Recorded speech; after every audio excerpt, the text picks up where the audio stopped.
بسم اللہ الرحمن الرحیم۔ ویورز، ان کلمات کو پڑھیے آپ اور اپنی ساری فکریں دور فرمائیے۔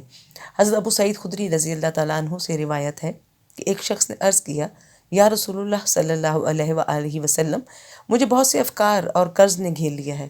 آپ صلی اللہ علیہ وآلہ وسلم نے ارشاد فرمایا، تجھ کو ایسا کلام بتا دوں کہ اس کے پڑھنے سے اللہ تعالیٰ تیری ساری فکریں دور کر دیں اور تیرا سارا قرض بھی ادا کر دے۔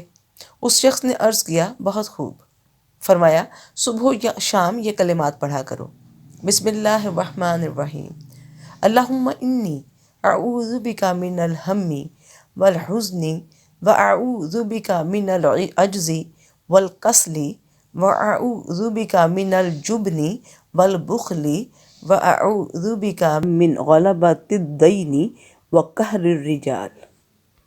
اس شخص کا بیان ہے کہ میں نے یہی کیا، سو میرا ساری غم فکریں بھی جاتی رہیں اور قرض بھی ادا ہو گیا۔ ابو داؤد سے یہ روایت ہے۔ ویورز، نبی اکرم صلی اللہ علیہ وآلہ وسلم نے اپنے ایک صحابی کا پریشانی کو دور کیا۔ ان کلمات کو آپ بھی ادا کیجیے۔ اگر آپ پریشانی میں ہیں، اگر آپ کسی غم میں ہیں، کسی فکر میں ہیں، قرض سے نجات نہیں مل رہی، تو آپ بھی صبح و شام ان کلمات کو ادا کیجیے۔ انشاءاللہ اللہ کے حکم سے آپ ان مسائل سے نکل جائیں گے۔